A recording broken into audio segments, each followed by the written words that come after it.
नमस्कार लाडक्या बहिणींनो, लाडकी बहीण योजनेअंतर्गत जे तुम्हाला डिसेंबर आणि जानेवारी महिन्यांचा हप्ता तुम्हाला मिळणार आहे त्यासंबंधीच्या आजच्या व्हिडिओच्या माध्यमातून आपण महत्त्वपूर्ण माहिती घेऊन आलेले आहे। आपण लाडकी बहीण योजनेअंतर्गत बघितले की जो डिसेंबर आणि जानेवारी महिन्यांचा जो हप्ता आहे तो तुम्हाला 14 जानेवारी रोजी किंवा त्यापूर्वी सर्व लाडक्या बहिणींच्या खात्यामध्ये जमा होणार होता। पण अशातच एक निवडणूक आहे, आचारसंहिता आहे आणि त्यामुळे जे महानगरपालिकांची जी निवडणूक होणार आहे, नगरपालिकांची जी निवडणूक होणार आहे यामध्ये महत्त्वाचं जे लाडकी बहीण योजना आहे ती महत्त्वाची ठरणार आहे। कशी? आता 15 तारखेला या निवडणुकींचा मतदान आहे आणि राज्य सरकारनं म्हटलंय की आम्ही 14 तारखेपूर्वी हे पैसे जमा करू। म्हणजे या योजनेअंतर्गत जवळपास 1 कोटी महिला जे मतदान आहेत ते डायरेक्टली जे पैसे ट्रान्सफर करताय राज्य सरकार त्या पक्षाकडे जातील। त्या पक्षाकडे म्हणजे त्या सरकारने पैसे दिल्यामुळे त्यांना वाटेल की बा सरकारनं पैसे दिलेले आहे, आम्ही त्यामुळे त्या सरकारलाच मतदान करतील।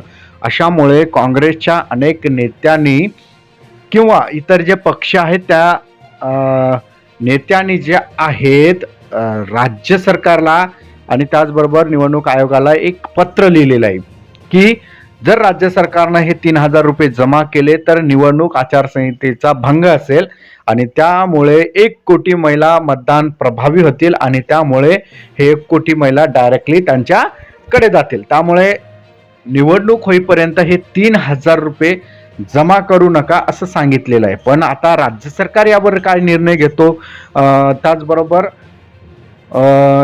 यावर निर्णय काय देणार आहे निवडणूक आयोग हे महत्त्वाचं ठरणार आहे। खरंच या ठिकाणी बघितलं तर निवडणूक आयोगाकडून काय आपल्याला उत्तर मिळेल, त्याचबरोबर लाडकी बहिणी योजनेचे जे पैसे आहेत खरंच 14 तारखेपर्यंत मिळेल का, तर याकडे सर्व महिलांचं लक्ष लागलेलं आहे। माझ्या मते तर तुम्हाला 14 तारखेपर्यंत राज्य सरकारचे पैसे तुम्हाला मिळणार नाही, कारण की सध्या निवडणूक चालू आहे, फक्टरबाजी निवडणुकीसाठी केली जात आहे। राज्य सरकारनं जरी घेतलेला असेल मी 14 तारखेपूर्वी जे आहे लाडक्या बहिणींच्या खात्यामध्ये पैसे जमा करू, पण तसं होणार नाही कारण की निवडणूक आचारसंहितेचा भंग असेल।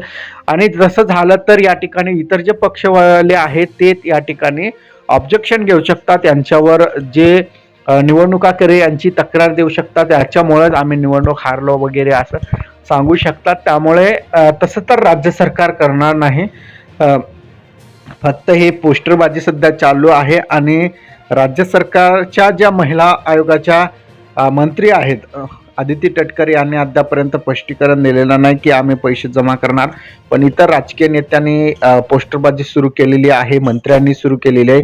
यामध्ये उपमुख्यमंत्र्यांनी त्याचबरोबर मंत्री मुख्यमंत्री असेल, त्याचबरोबर उपमुख्यमंत्री असेल, महिला आयोगाचे महिला व बालविकास विभागाचे जे मंत्री असेल यापर्यंत स्पष्टीकरण दिलेलं नाही की खरंच आम्ही जे आहे लाडकी बहीण योजनेचे पैसे जमा करणार आहेत। फक्त सध्या इतर जे राजकीय पक्ष आहेत, जे आमदार खासदार असेल, लोकसभा असतील, सभा सदस्य यात्र जे आहेत पोस्टरबाजी सुरू केलेली आहे की 14 तारखेपूर्वी लाडकी बहिणींचे पैसे जमा होणार।